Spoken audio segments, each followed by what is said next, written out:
Thank you, everybody, for joining us today on our JobNimbus 101 workshop.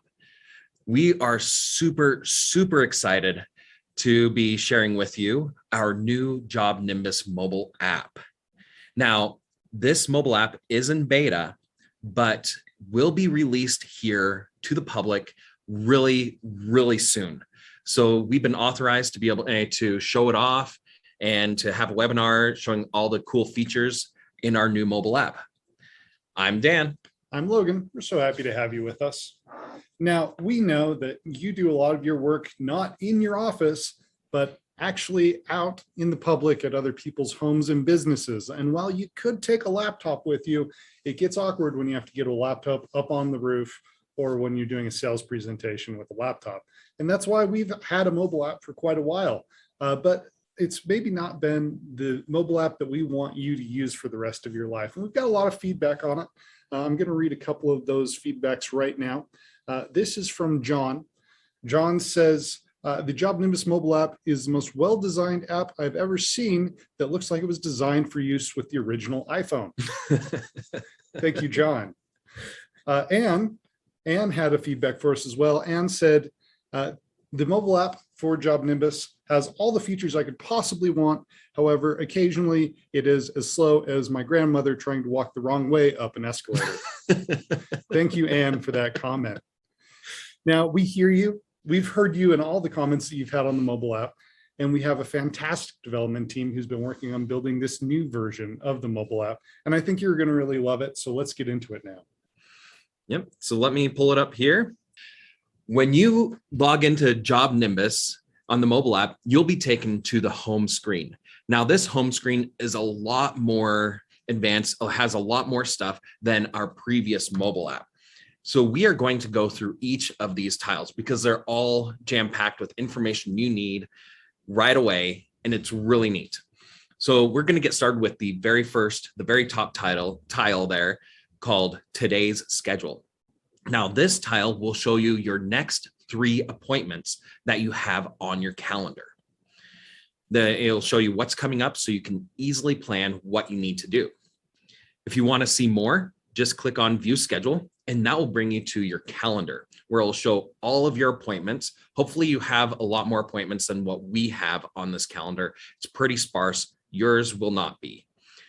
Now, if you want to go through and say, I don't want to look at today's schedule, but I want to look at tomorrow's, all you have to do is swipe left or right down in the area with the time, and it'll take you, you'll be able to change the days.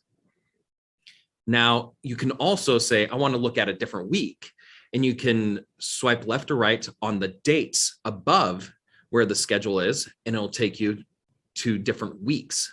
You can even click on a specific day in that week to look at a specific day.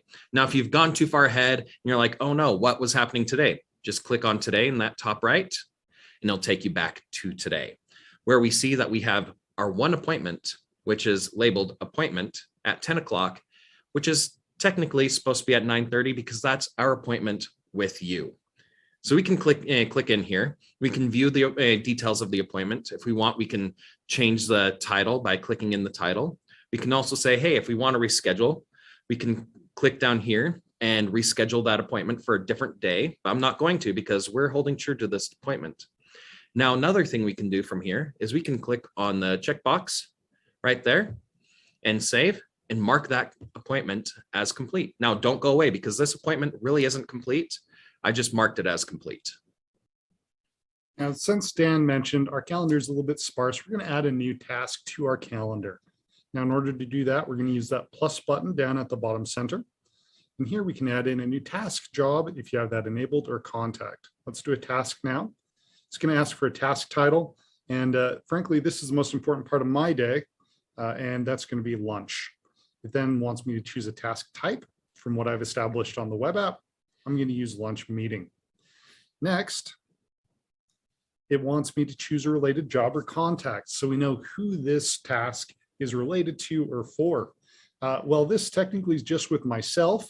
I'm going to tie in the hamburger restaurant roof because, hey, who doesn't want hamburgers for lunch? The next thing I need to do is add in a date and a time. So I'm going to click under when, add date and time.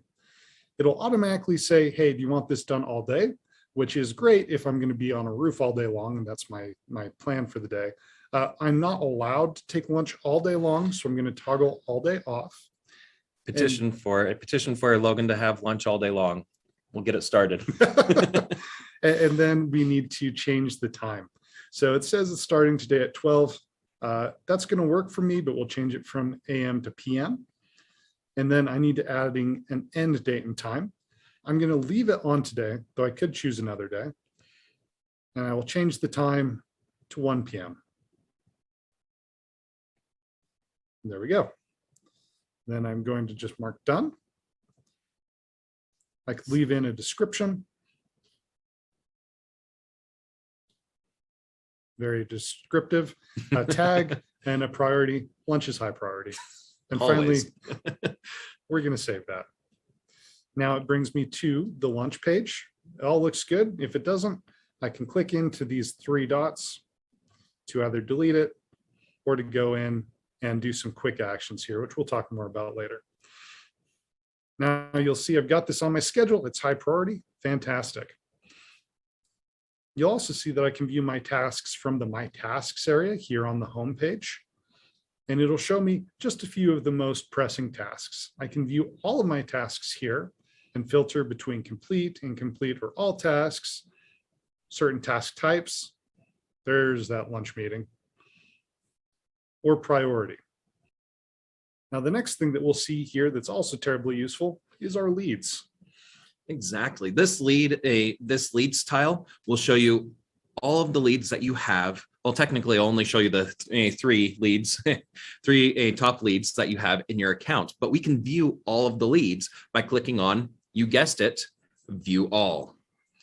Here in the leads section, you'll see that we have a whole bunch of leads here, but not all of them are just contacts or jobs. They're a conglomeration of all of our contacts and jobs, and that's because we have jobs enabled.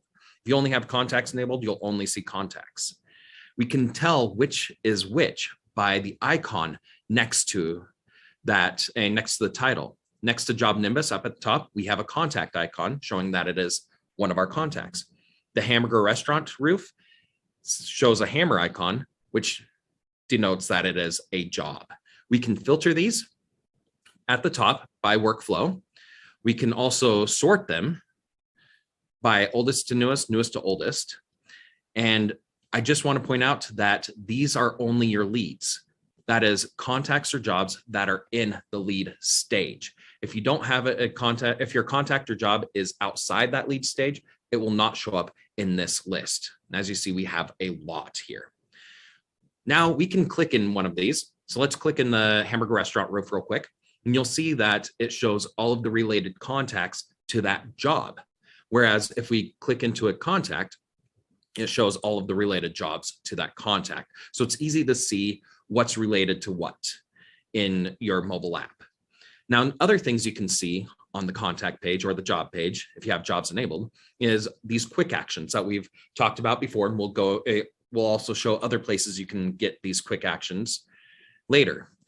These quick actions are, we can call the contact, we can open up our camera to take photos, we can navigate, get directions to that contact or job site, we can email the contact. If we click on this plus button, we can add a task, which will automatically relate that task to this contact. We can even add a note and start at mentioning people right there on the job site, which is really super important, super easy to do from there. Also with this photos down here below the jobs, you'll see we can click on that and it'll show all the photos related to this contact. Now I don't have any photos in this contact right now, so I'm not going to click on it. Now, there's also things that we can change about this contact here from the mobile app. For instance, something very simple to change is to change the status. And if we change this to a different status, for instance, we're at their house, we're doing a presentation, we're going to mark that there. Then it'll work us that way. And it'll pop us back out of the contact. We'll just go to the hamburger roof. We've also got our details. And here we can go in and we can change things like the name of the hamburger roof. This is the good hamburger roof restaurant. We can also change things like the job type, the status, and our different information. I'm going to go ahead and save that now. Now, if we wanted to, we could also click on the three dots and delete that job. We're going to go back all the way home, and let's look at the last area on the home screen, pending estimates. Now, you might be surprised that your pending estimates are here on the home screen, but I think it is awesome. These pending estimates will show your top 3 estimates in the draft or sent statuses. Now, if you have an estimate outside those statuses, they will not show up in your pending estimates. Now, you might also notice that there is a large number there next to the pending estimate title, and that is all the revenue that you're projected to bring in from the estimates that are assigned to you. So you can easily see how much you're bringing into the company. To view them all, let's click on View All, and we see that we have a lot of estimates here. Again, we can filter them by status, or we can sort them by any of these ways available.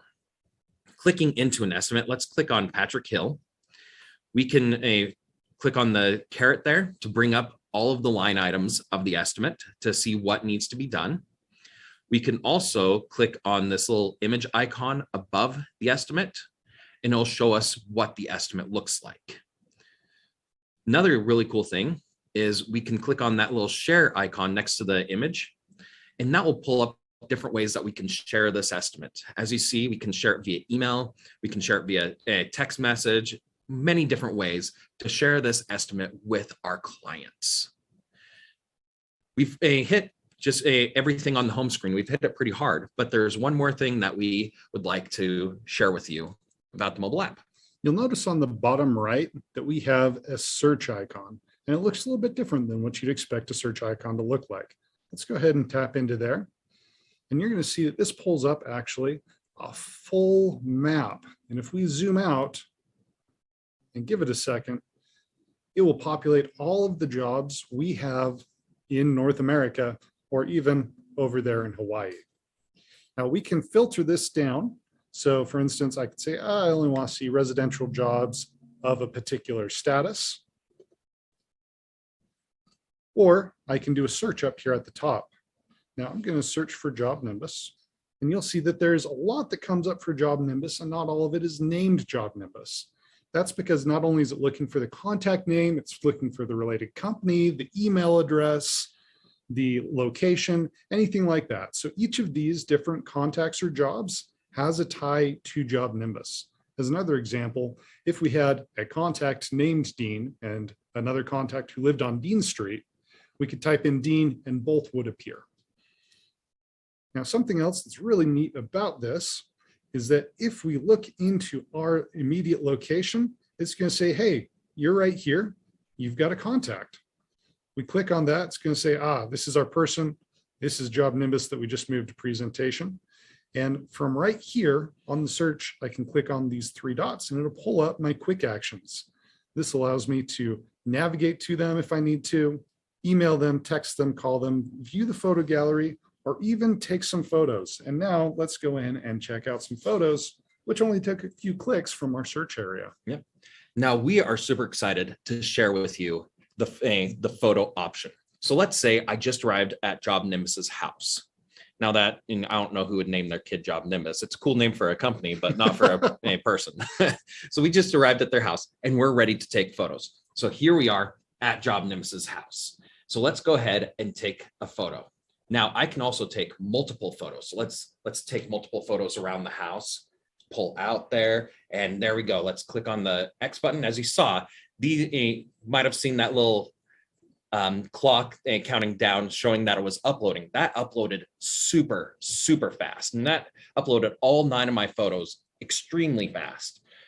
And if you're not in data, or if you're not in Wi-Fi range, these photos will cache in your app and wait until you're in Wi-Fi range or data to upload to the cloud. But not only will it take photos and just upload them, but if I click in here, I can easily change the photo type. So let's say this isn't an insurance job. Instead, it's for a proposal. I can add a description. So I can say house right there, save the description. But if you notice also, there is a tiny little icon in the top right corner that looks like a marker. Let's click on that and it will pull up our markup tool. This markup tool is really neat. I can go through and I have many different options here to mark things up. So let's click on that little crayon there at the bottom. I don't think it's a crayon, it's a pen. And we can draw a circle around different things. Now that's not a perfect circle, but I really want to point out the damage here on the roof. I can draw another circle, hold my finger down, look more like a square, what I drew, but I can draw a circle, hold my finger down. Apparently I'm only drawing squares. There we go. There's a perfect circle. If you hold your finger down, it will pull up a circle, or as you see, any other shape, squares, triangles, stars. You can, if you hold your finger down, it'll just draw a perfect star or circle for you. I can also click on this ruler tool and I can put it up to the roof and I can find the exact degree of the roof there, which was about 48 degrees. I can grab another tool here and draw a perfect line down that ruler. Let's get rid of the ruler and put a nice little speech bubble here, change the color if I want. Oh, I like that green. Put a speech bubble up there just for fun. Add a, oops, don't want to go into the description, sorry. Add some text up here. Let's put it in the speech bubble and write down the degree of that line. And another really cool thing is I can add in a magnifier. So this is really neat. So I can really magnify on the damage that's done to this house, really find out what's wrong with it. And oh wait, what's that? That's magnifying to that. Oh, I found exactly what's wrong with this house. It's haunted. Get rid of those ghosts and I think it'll be fine. So this right here is an easy way to communicate with your team what exactly is going on with the house, what needs to be fixed, and where all those issues are. Now, we're very excited about the mobile app and we think it's incredibly powerful, but it is a new app and technology is always changing. So if there's any feedback you have about features you'd like to see, things you've run into, or if you'd just like to get some questions answered about JobNimbus, you can tap on your image or initials in the upper right-hand corner. And it's going to give you the option to call support, email support, or leave feedback about the mobile app for our development team.